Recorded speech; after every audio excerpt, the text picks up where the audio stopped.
बिस्मिल्लाहिर्रहमानिर्रहीम।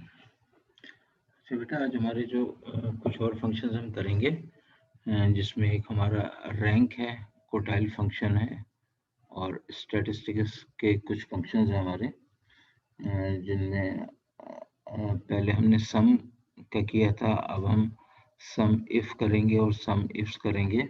इसी तरह एवरेज इफ और इफ्स करके है और काउंट इफ और काउंट इफ्स करके हैं, ठीक है ना। तो ये फंक्शन हम देखेंगे। आमतौर पे हम स्टैटिस्टिक्स में इसको इस्तेमाल करते हैं, ये शुमारियात में हम इसको इस्तेमाल करते हैं। तो शुरू करते हैं। पहला जो हमारा फंक्शन है दैट इज रैंक फंक्शन। अच्छा, रैंक फंक्शन में हमको करना क्या होता है कि किसी भी नंबर ऑफ सीरीज को, यह बहुत ह्यूज डेटा हो, उसमें अगर आपको रैंकिंग करनी है, रैंकिंग से मुराद डिसेंडिंग ऑर्डर में इसको करना है। वो इस first, second, third and fourth देखनी है, हाईएस्ट टू लोएस्ट वैल्यूज देखनी है हमने। तो हम रैंक का फंक्शन बहुत यूजफुल होता है उस वक्त। तो अगर हम इसको करके देखें तो आप देखोगे कि G rank function is equal to, और रैंक देखिए ये आ गया आपके पास रैंक। इसको मैंने डबल क्लिक किया तो ब्रैकेट बना दिया, वरना आप चाहो तो खुद ब्रैकेट बना सकते हो। मुझे करना रैंक किसका निकालना है जी, लेट सपोज C3 का निकालना है, ठीक है ना। तो मैं C3 को मैंने क्लिक किया, ठीक है ना, कॉमा। अब मुझे रेंज देनी है इसकी, ठीक है ना। नंबर आपने दे दिया, जैसा कि ये आपको नीचे नजर आ रहा है नंबर है, फिर रेफरेंस ऑर्डर लिखने की किस पूरे रेफरेंस आपने देना उसमें, ठीक है ना। फॉर एग्जांपल हम कहते हैं कि जी ये हमारा स्टार्ट हो रहा है कि इसी इसी से को कर देते हैं, C3 को कर देते हैं, ठीक है ना। रेंज बता देते हैं और कहाँ तक जा रहे हैं, C9 तक जा रहे हैं, तो C9 कर देंगे तो ये इसने रेंज ले ली, ठीक है ना। अब अगर हम बेहतर ये होगा, सॉरी, बेहतर ये होगा कि हम इसको क्या करें, रेफरेंस इसका जो है दे दें। मिसाल के तौर पे हमने किया था C3 कॉमा और C3 अगेन कहाँ से लेके कहाँ तक। इसको अगर मैं फॉर एग्जांपल, आपको पता है कि F4 अगर मैं यहाँ पे दबाऊं इज इक्वल टू रैंक और C3 कॉमा C3, अगर मैं F4 दबाऊं यहाँ पे तो ये देखें $C$3 हो गया, यानी कि मैंने इसको फिक्स कर दिया है, ठीक है ना। और कॉलन फिर कहाँ तक जाना है, C9 तक जा रही है रेंज इसकी, तो C9 मैंने कर दिया, ठीक है। फिर मैं F4 दबाऊंगा तो देखिए ये पूरा लॉक हो गया ये, और इसको मैंने ब्रैकेट क्लोज कर दिया, ठीक है। तो जब मैं इसको एंटर करूंगा तो फोर्थ नंबर बता रहे हैं कि 65 फोर्थ नंबर पे इस पूरी रेंज में। बाकियों का भी अगर हम निकालना चाहें तो आपको पता ही है कि आप कॉपी करते हो या ड्रॉप डाउन करते हो, ठीक है, और हम इसको कंट्रोल V के जरिए से हम इसको फाइंड आउट कर सकते हैं। तो अगर आप देखो तो 77 is the first value, 73 second, और इसी तरह से 66 हाफिज जलाल जो है वो 3 नंबर पे। तो इस तरह से इसने पूरी लिस्ट को रैंक कर दिया। जब बहुत ह्यूज अमाउंट ऑफ डेटा हो आपके पास तो आप इसको बआसानी देख सकते हो कि रैंक आप इसका कर सकते हो, डिसेंडिंग ऑर्डर कर सकते हो, मुख्तसर बात ये है, ठीक है ना। दूसरा फंक्शन बहुत पॉपुलर फंक्शन है, quartile function. Use the quartile function to calculate the quartiles. आपने यकीनन स्टैटिस्टिक्स में पढ़ा होगा, द कोटाइल लिस्ट जो होती है determine the function, quartile function return करता है quartile of the data, that is quartile are used to divide population into 4 classes with each containing 1/4 of the total, ठीक है ना। जो टोटल पॉपुलेशन आपको दी होती है उसको 4 हिस्सों में बांट देता है, और हर हिस्सा जो है 1/4 ऑफ द पॉपुलेशन होता है, ठीक है ना।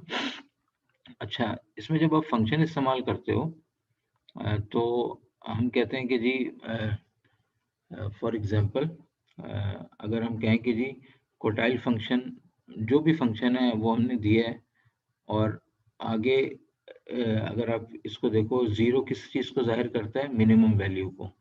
1 किसको ज़ाहिर करता है? 25th परसेंटाइल को या फर्स्ट कोटाइल को। 2 हमें क्या बताता है? मीडियन वैल्यू या 50th परसेंटाइल, और 3 थर्ड कोटाइल या 75th percentile, and fourth is maximum value. ठीक है ना? तो इसको देखते हैं हम। अच्छा, ये हमारे पास कोई पॉपुलेशन है, कोई डेटा है, हाँ, जिसको हम चाहते हैं कि 4 हिस्सों में हम इसको डिवाइड कर दें। मिसाल के तौर पे हम कहते हैं कि जी ये फर्स्ट कोटाइल है, ठीक है ना? तो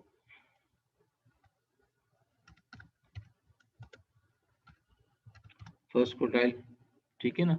या मिनिमम वैल्यू आप इसको कह देते हो, ठीक है ना? या आप इसको मिनिमम वैल्यू करते हैं, ठीक है ना? चले इसको फार्मूले से हम देखते हैं। Is equal to quartile function, देखें कोटाइल आ गया, ये कोटाइल फंक्शन, ठीक है ना? अच्छा जी, करना क्या आपको? रेंज बतानी है आपने इसमें सिंपली, ठीक है? एरे, एरे बतानी है और कोटाइल बताना है, ठीक है ना? ये आपको सामने नजर आ रहा है। एरे जो है इसकी क्या है? यानी कि मैं कहूँ कि जी ये B3 से जा रहा है, और कहाँ तक जा रहा है? B12 तक जा रहा है, ठीक है ना? तो इसको मैं अगर रेफरेंस देना चाहूँ, अगर मैं इसका रेफरेंस देना चाहूँ, सॉरी, इसको हमने is equal to quartile function आ गया, ठीक है ना? इसको मैं अगर रेफरेंस देना चाहूँ तो मैं क्या करूँगा? F4 दबाऊंगा, कॉलन कहाँ तक जा रहा है? B12 तक जा रहा है, ठीक है ना? ये गलत हो गया थोड़ा सा, मैं इसको F4 करता हूँ तो ये देखें फिक्स हो गया ये। देन कॉलन कहाँ तक जाएगा? ये B12 तक जाएगा, ठीक है ना? तो B12, इसको भी मैं अगर डॉलर साइन से फिक्स कर दूं, कॉमा, अगर मैं ज़ीरो करता हूँ यहाँ पे, ज़ीरो, और ब्रैकेट क्लोज करता हूँ, एंटर, तो इसने मिनिमम वैल्यू आपको दिखा दी इस पूरे डेटा सेट में। 12 इज द मिनिमम वैल्यू, ठीक है ना? इसी तरह से अगर हम इसी फार्मूले को इस्तेमाल करते हुए आप चाहें तो इसको दोबारा वो लिख लें, ठीक है? जब मैं इसको डबल क्लिक करूंगा तो ये एडिट होने के काबिल हो जाएगा, ठीक है ना? तो रेंज तो हमारी यही है, रेंज तो हमारी यही है। इसको हम अगर 1 कर दूं, इसको मैं अगर 1 कर दूं, आप चाहो तो दोबारा से लिख लो इसको। ये आपको नजर आ रहा है कि 0 मिनिमम वैल्यू देता है, 1 क्या देता है? फर्स्ट क्वार्टाइल देता है, यानी 25th परसेंटाइल, ठीक है ना? तो अगर मैं इसको एंटर करता हूं तो ये आपको ये क्या देता है? फर्स्ट क्वार्टाइल दे रहा है आपको,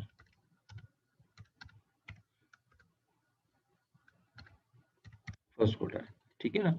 इसी तरह अगर मैं चाहूँ कि जी सेकंड क्वार्टाइल मुझे दे दे, ये सेकंड क्वार्टाइल,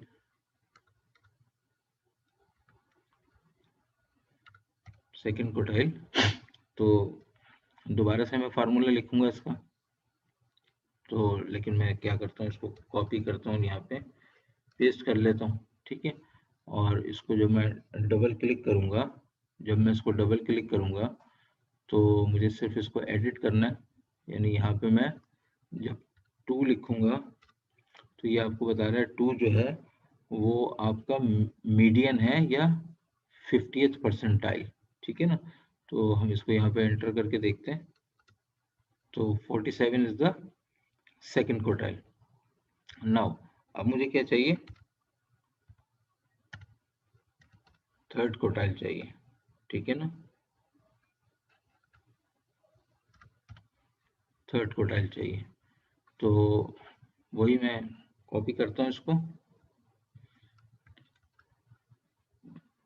और पेस्ट कर देता हूँ। मैं चाहता हूँ इसी को एडिट कर दूँ, तो मैं यहाँ पे क्या करूँगा, इसको डिलीट करके 3 कर दूंगा। 3 आपको क्या बताता है, 75th परसेंटाइल, ये थर्ड क्वार्टाइल बताता है। ठीक है ना, इसको जब हम एंटर कर रहे हैं तो that is your third quartile. ठीक है, और फोर्थ क्वार्टाइल जो है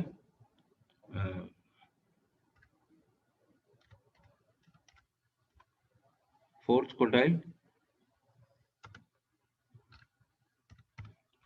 क्वार्टाइल आपको क्या देगा, क्या रिटर्न करेगा,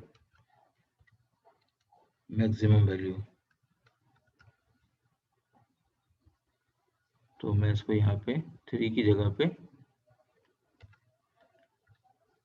4 कर देता हूँ। ठीक है ना, और जब मैं एंटर करूंगा तो 89 is the maximum value, 89 is the maximum value. ठीक है ना, तो इस तरह से हम क्वार्टाइल फंक्शन फाइंड आउट करते हैं।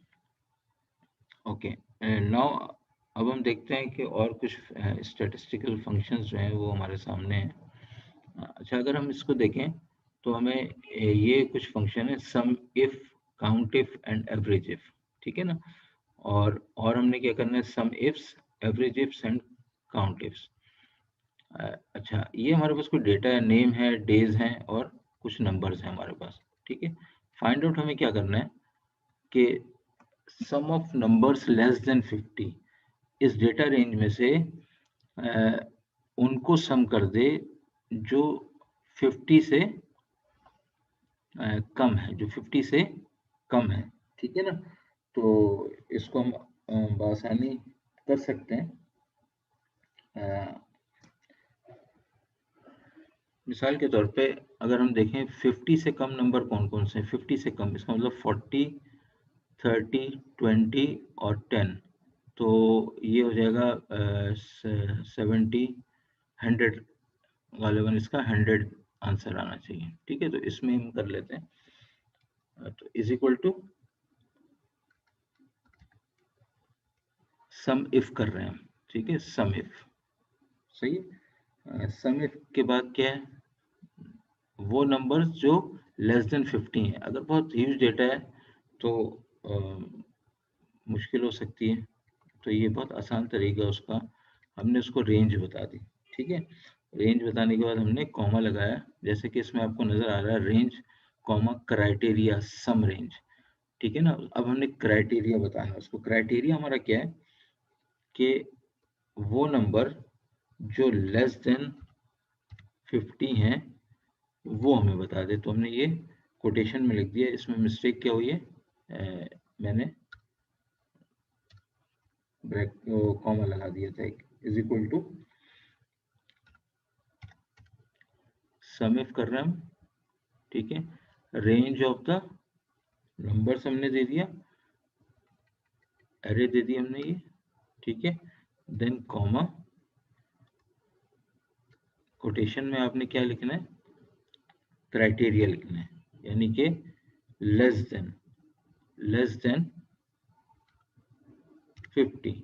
ठीक है, इसको बंद करेंगे, ब्रैकेट भी बंद करेंगे। ठीक है, ये देख लिया आपने।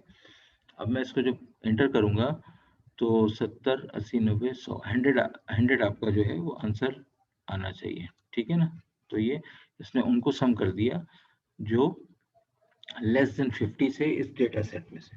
ठीक है ना, तो इफ तो हम पहले भी कर चुके हैं, आपको पता है कि इफ कंडीशन में इस्तेमाल होता है, कि जब कोई कंडीशन लगाई जाती है तो हम इफ का इस्तेमाल करते हैं। ठीक है ना, फिर एक और हमारे पास आ जाता है कि सम ऑफ नंबर अगेंस्ट मंडे, उन नंबर्स को सम करना है जिन जो मंडे के सामने आते हैं, जो जो मंडे है जिसमें लिखा हुआ, उसको हमने करना है। ठीक है ना, तो हम सिंपली इसको जो है फंक्शन लगाएंगे, is equal to sum if. ठीक है ना, number of days range of the criteria, हमको वो चीज सम करानी है जो जिसमें मंडे आता हो, ठीक है ना। तो हमने क्या किया, इसको रेंज ऑफ द डेज बता दी, ठीक है ना। देन हम क्या करेंगे, हम दे देंगे इसको क्राइटेरिया। क्राइटेरिया क्या है हमारा, क्राइटेरिया क्या है कि मंडे, ठीक है ना। तो हम इसको क्या लिख देंगे, मंडे, सही है, ब्रैकेट क्लोज, देन कॉमा। अच्छा, अब क्या करना है, सम ऑफ द रेंज, यानी कि किस में से ये सम करवाना है आपने, तो ये आपने नंबर्स आपने दे दिए, ये आपने नंबर्स दे दिए, तो दैट्स ऑल। ब्रैकेट को क्लोज करेंगे और एंटर करेंगे तो टोटल क्या आ रहा है, 180, sum of the numbers against Monday. तो मंडे के अगेंस्ट में 90, 80 और एक मंडे ऊपर है 10, तो दैट इज सही जवाब दिया इसने, हमारा 180 आ रहा है, ठीक है। नाउ अब हमने काउंट इफ का इस्तेमाल करना है। पहले भी आप कर चुके हो, काउंट क्या करता है, नंबर ऑफ वैल्यूज को काउंट कर देता है, जो आप जो वैल्यूज होती हैं, काउंट जो है वो total number of values count करके बता देता है। काउंट इफ क्या कंडीशन है, कितने नंबर काउंट करने हैं वो हम देख लेते हैं अभी, ठीक है ना। तो इसके लिए भी हम is equal to count if, आपको ये नजर आ रहा है काउंट इफ, ठीक है। काउंट इफ के बाद आपने मालूम क्या करना है इसमें, आपने count of numbers less than 50, ठीक है ना। जो लेस देन 50 है उनका आपने बताना है, तो हमारे पास क्या हो जाएगा, count of count of number less than 50, ठीक है ना। तो सिंपली हम नंबर्स को सिलेक्ट करेंगे, रेंज ऑफ द नंबर्स को सिलेक्ट करेंगे, कॉमा, कोटेशन में आपने क्या लिखना है, लेस देन 50 और ब्रैकेट को क्लोज करेंगे। तो इसमें देखते हैं कि Monday, sorry, count of number less than, जो 50 से कम है उनको काउंट करेगा वो। तो 4 नंबर ऐसे हैं जो लेस देन 50 है, 1 2 3 4, ठीक है। फिर हमारे पास आता है एवरेज नंबर लेस देन 50, उन नंबर्स की एवरेज बता दे जो लेस देन 50 है, ठीक है। यानी कि हम लोग इसको जो है वो इनकी एवरेज बताएगा, इन 4 नंबर्स की। Let's see is equal to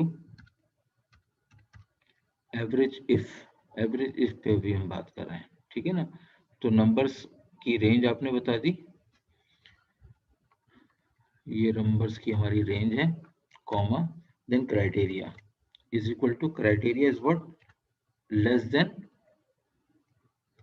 50 bracket close, ठीक है। तो देखें इसका ऊपर जो हम देख रहे हैं 40 30 20 10, टोटल बना 100 divided by 4 is equal to 25, ठीक है ना।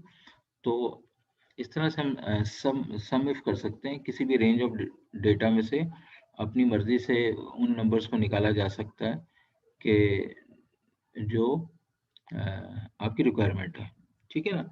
अब ये जो हमारे पास आ रहा है, अच्छा, इसमें एक चीज़ मैं और आपको ऐड कर दूं कि जैसे ये हमारा एक वो था, इसमें हम चाहें तो इज इक्वल टू, या इसी फार्मूले को अगर मैं कॉपी और यहाँ पे इसको पेस्ट करूं, तो अब मैं इस फार्मूले को डबल क्लिक करता हूँ, ठीक है ना।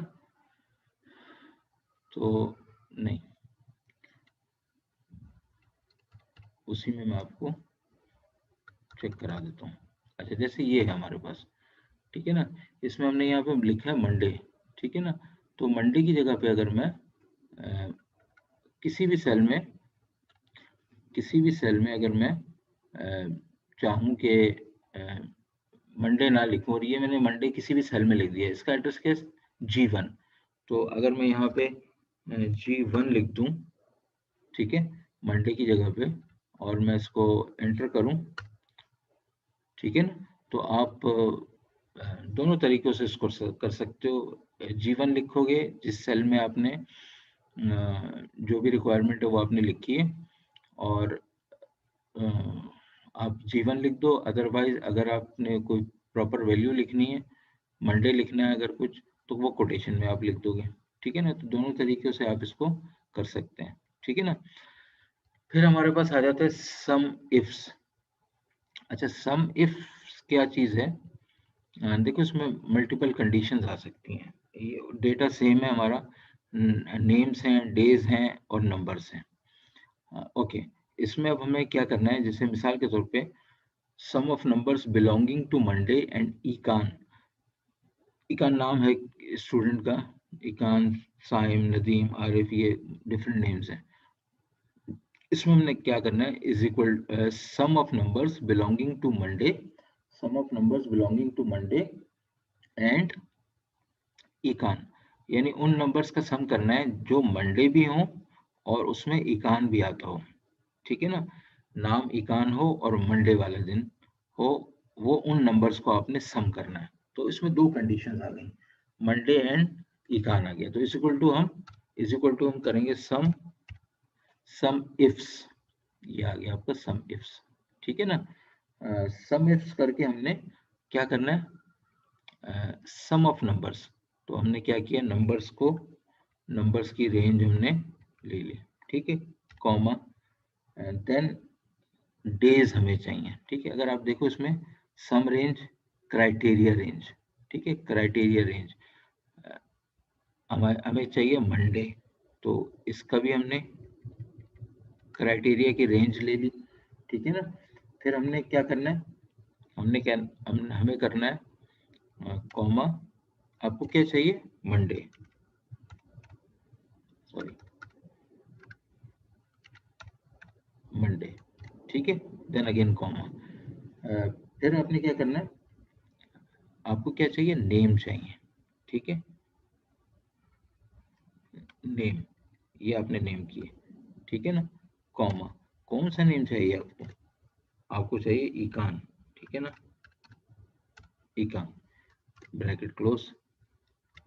ठीक है, अब मैं एंटर करूंगा इसको, तो इकान के आगे एक 10 लिखा हुआ है और एक 90 लिखा हुआ है, और मंडे भी है दोनों, इकान मंडे और ये भी इकान मंडे।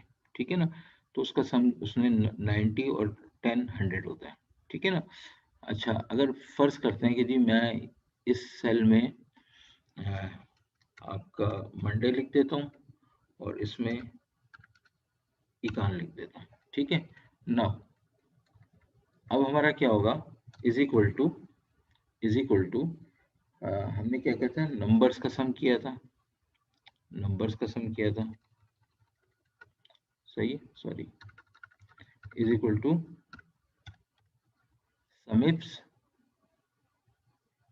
समिप्स, के बाद हमने क्या किया, नंबर्स सम रेंज दे दिया आपने। ठीक है, इनको सम करना है, देन क्राइटेरिया रेंज, यानी कि इसमें से हमें मंडे चाहिए, इन सब में से मंडे हो गया, कॉमा, अब आपको क्या चाहिए था, मंडे, लेकिन आपने क्या लिखा हुआ है, जे J14 के अंदर आपने क्या लिखा हुआ है, मंडे। ठीक है ना, देन कॉमा, अब आपने क्या करना है, नेम्स चाहिए यानी इकान चाहिए इस पूरी उसमें से, तो आपने इसको रेंज दे दी, ये रेंज दे दी, कॉमा। ठीक है, इकान आपने कहाँ लिखा हुआ है, ये लिखा हुआ है L14 में, L14, और आपने ब्रैकेट क्लोज किया। ठीक है ना, तो इसको देखते हैं क्या जवाब देता है, ये 100 दिया। ठीक है, तो आप चाहो तो इस तरीके से कर लो, ये आपको सामने फार्मूला नजर आ रहा है इसका, और इसको चाहो तो इसको देख लो। ठीक है ना, नाउ फिर हमारा दूसरा क्या कहता है, sum of number belonging to इकान, उन नंबर्स का सम करो जिसके आगे इकान आता है। ठीक है, उन नंबर्स का सम करना है जिनके आगे इकान आता है, तो is equal to sum ifs. ठीक है ना,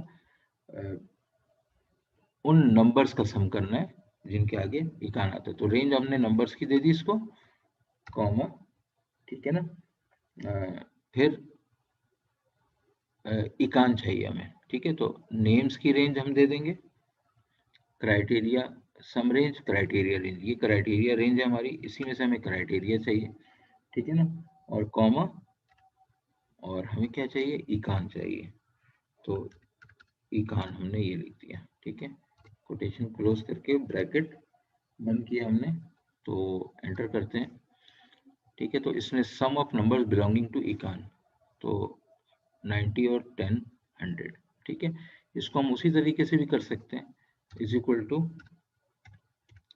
समिप्स, इज इक्वल टू समिप्स, ठीक है। आपने क्या दिया, नंबर्स ऐड करने, कौन से नंबर्स ऐड करने, जिनके आगे इकान लिखा हुआ है, ये आपने क्राइटेरिया रेंज ऐड कर दी, कॉमा, अब इकान क्या लिखा हुआ है, ये L14 में लिखा है, इसको कर दें, ब्रैकेट को क्लोज करें, ठीक है। इस तरीके से भी आप इसको कर सकते हो, ठीक है।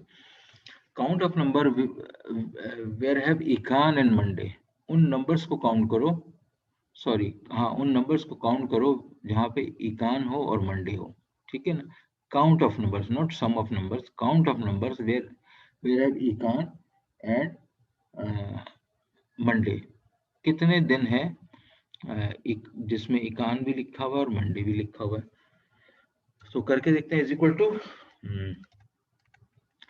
सम इफ्स, ठीक है, is equal to sum if, not sum if, we are doing count if, sorry, count ifs, उन नंबर को काउंट करना है, ठीक है ना। तो डेज हमें चाहिए, तो इसका मतलब हमने यहाँ पे क्राइटेरिया रेंज डेज, ठीक है ना। उन डेज में आपको क्या चाहिए, आपको चाहिए मंडे, ठीक है, आपको चाहिए मंडे, ठीक है, कॉमा,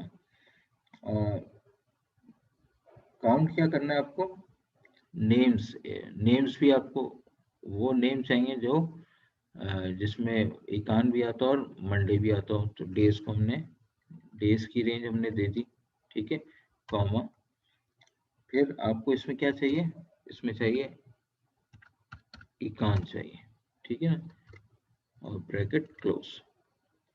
तो देखते हैं, 0 आ रही है, कोई नंबर्स नहीं है इसमें, क्या, is equal to count ifs C18 C26 Monday, और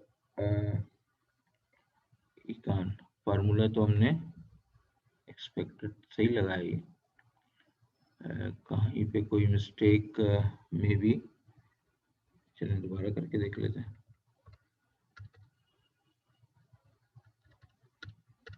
okay, is equal two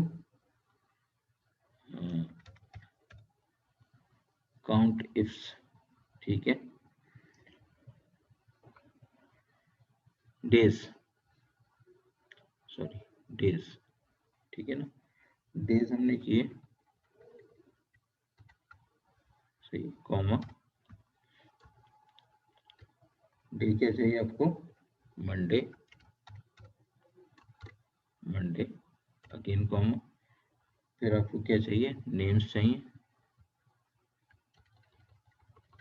names चाहिए, देन कॉमा, सही, नेम्स में आपने क्या लिखना था, इकान लिखना था, और क्लोज टू, ठीक है। तो पहले क्या गलती हुई थी, उसको देख लीजिएगा। तो हमने क्या किया, काउंट इफ, हमने D8 से मंडे की हमने क्राइटेरिया रेंज दे दी और हमने मंडे डिफाइन कर दिया, इसी तरह से नेम्स का हमने डिफाइन किया और इकान डिफाइन कर दिया क्राइटेरिया। इसको आप सेल नंबर से भी, सेल एड्रेस से भी आप इसको सर्च कर सकते हैं, ठीक है ना। तो दो वैल्यूज ऐसी थी जिसमें इकान भी था और मंडे भी था। Now average of numbers belonging to Monday and इकान, ठीक है, तो is equal to average, average ifs, ये आ गया आपके पास एवरेज इफ्स, ठीक है ना। एवरेज क्या है हमारा कि हमने एवरेज निकालना है उन नंबर्स का जिसमें मंडे भी आता हो, इकान भी आता हो। तो मैंने जनाब इसको नंबर्स को हमने सिलेक्ट कर लिया, ठीक है, कॉमा। फिर हमारे पास डेज की रेंज आ जाएगी।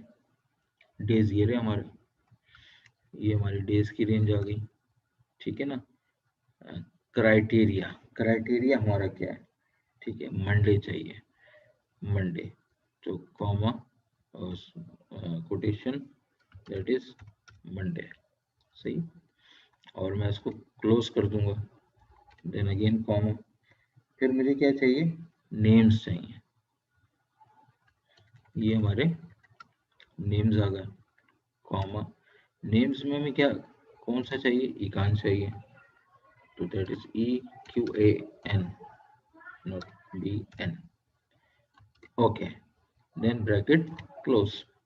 तो अब आप इसको देखोगे तो उसने एवरेज ऑफ नंबर्स, उन नंबर्स का एवरेज निकाल दिया जिनके आगे मंडे भी आता है और इकान भी आता है, दैट इज 100 डिवाइडेड बाय 2, ठीक है, दो जगहों पे आता है, ठीक है। तो इन्हीं को आप जो है वो सेल नंबर से भी कर सकते हो कि आप पूरा क्राइटेरिया ना लिखो, बल्कि एक ही दफा क्राइटेरिया लिख दो किसी भी सेल में, तो जिसके थ्रू आप इसको आराम से उस सेल का एड्रेस लिख के आप जो है बआसानी कर सकते हैं इसको, ठीक है ना। ओके, फिलहाल इतना ही, फिर इंशाल्लाह अगली क्लास में और फंक्शंस के बारे में देखेंगे। That's all.